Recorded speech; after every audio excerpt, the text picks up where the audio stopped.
I should have been more specific.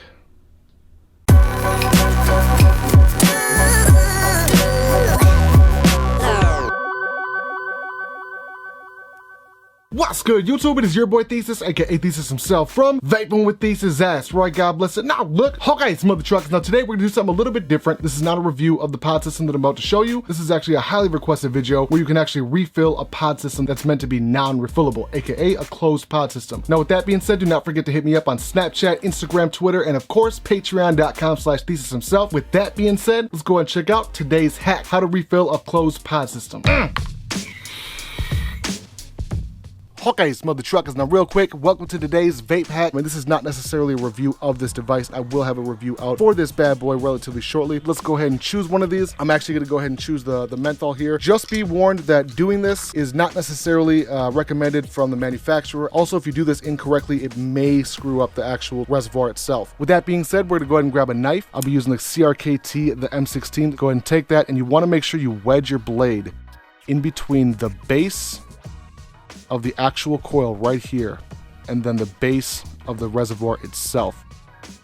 Bam, you're gonna see how nicely that's wedged. As I wedge it in, I'm gonna feel it pop, and then I'm gonna twist it back and forth. Not a lot, but just enough. And now you can see that we've created a gap between the base of the coil, the base of the tank, and then we're gonna rock it back and forth. Now as that's rocked, you're gonna see this O-ring all the way through the bottom, that little rubber piece. You wanna make sure you don't cut that. Slowly but surely pop it off. Just like that. That's step number one. Now again, we are completely changing the flavor of this pod or of this tank. So we're gonna go ahead and grab this. We're gonna dump her out. I'm gonna go ahead and show you guys how to pop this off here. All right, so I've got this out. This is the cotton and the piece of plastic that covers it. And the way that I did that was pushing back on these two tabs just a little bit.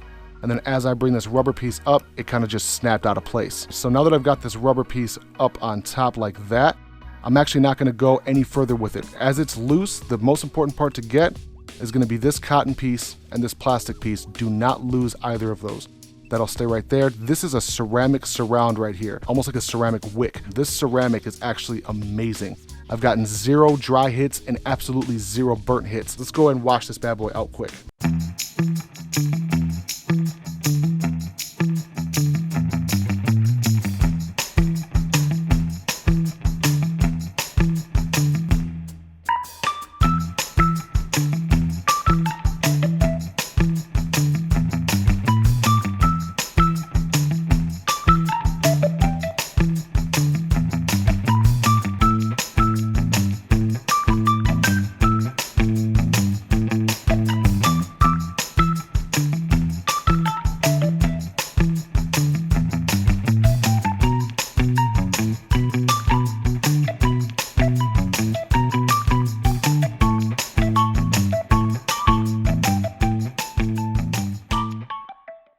Okay, mother truckers, now that is it for the cleaning process.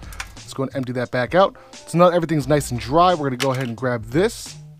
We're gonna pop these rubber pieces back into place. Bam, just like that. Now once those rubber stoppers are put back, we go ahead and take the liquid of your choice, whichever one, it doesn't really matter. Personally, salt mint is where it's at. I love it.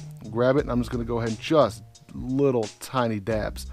A dab will do you. Now it's important to remember that this will take some time to cycle through the liquid. So the liquid that was already in there, even though you've already washed it, it will still take about a milliliter or half a milliliter to actually get that previous flavor out of the tank and out of the coil. With that being said, once it's out, it's completely worth it in my humble opinion. So we're gonna go ahead and grab this. This is the piece of cotton. We'll go ahead and place that piece of cotton directly back on top. If it's a little bit misshapen, that's okay. That's not a big issue. You can do this exact same method on literally dozens of different setups. And take this eyedropper and just putting a dab on either side, just as such. Doesn't have to be a lot. These pod systems, especially the ceramic ones, they'll soak in juice real fast, especially if you're using a salt e-liquid. So now we're gonna go ahead and take the plastic piece that we removed in the beginning and place her right back where she went. Once you hear it snap into place, you know you're set. So now we're gonna go ahead and take that eyedropper one more time and just dab it. Let that soak in momentarily. Grab this reservoir and you know the rest. You're gonna go ahead and fill this to the very brim or as much as you can. You do need to leave just a small bubble of air in order for it to wick correctly and also create that vacuum. And there we go, that's about as full as she's gonna get.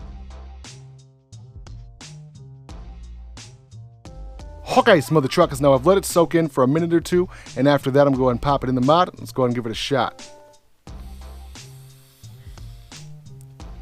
Works absolutely flawless. As a matter of fact, I think I washed this one out a little bit better than I did with this one, because this one there's almost zero residual flavor from the previous liquid that was inside of there. Okay, it's my Ninja Kitties. Now with that being said, do not forget to hit subscribe, do not forget to share this video, and hit the like, and I want you guys to go ahead and comment below. What do you guys prefer, closed system or an open system? I'm super interested on hearing your guys' take on these pod systems. Okay, smell the truckers. Now back to regular view, son.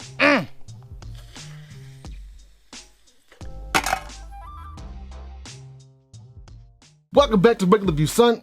Okay, so my final summation is this. There really is none. I have just armed you guys with the information to save yourself not only money, but time, instead of ordering or having to reorder some pods. If you run out of liquid on a closed pod system and you have to wait for it to be here, you have a way to refill it for the time being. And of course, saving time and money is always a positive thing. With that being said, if you enjoyed this video, make sure to share this bad boy on any and all Facebook vaping related groups. Do not forget to hit me up on Snapchat, Instagram, and Twitter, as well as patreon.com/ThesisHimself, where you do get exclusive content. And I do message back 100% of the time. I want you guys to let me know what you think of closed pod systems in general. Do you prefer them over open systems? Do you think it's better to have the option to refill, or do you actually think it's better to have a closed system for someone who's just starting? Okay, it's Mother Truckers. Now with that being said, I want to tell y'all that I appreciate y'all for vaping with Thesis. It is your boy Thesis. I'm out.